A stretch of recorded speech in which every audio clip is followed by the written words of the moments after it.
అరే బిట్టిగా నా చిరిగిపోద్దురా నైట్ సుంట కొరిపి ఏమాత్రం కొరుకుతావు గాలి కన్నయ్య బిట్టిగాడు గాలోడు అయిపోయాడమ్మో అప్పుడు ఉండదు అంత అల్లరి ఇప్పుడే చేస్తాయి పళ్ళు వస్తున్నాయి కదా పాల పళ్ళు దానివల్ల ఈ అల్లరి అనమాట ఇప్పుడు వద్దు సరిపోదు అది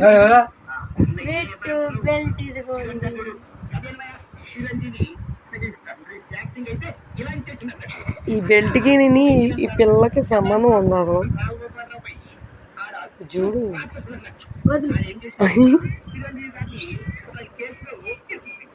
నా మీద ఆటలాడుతుంట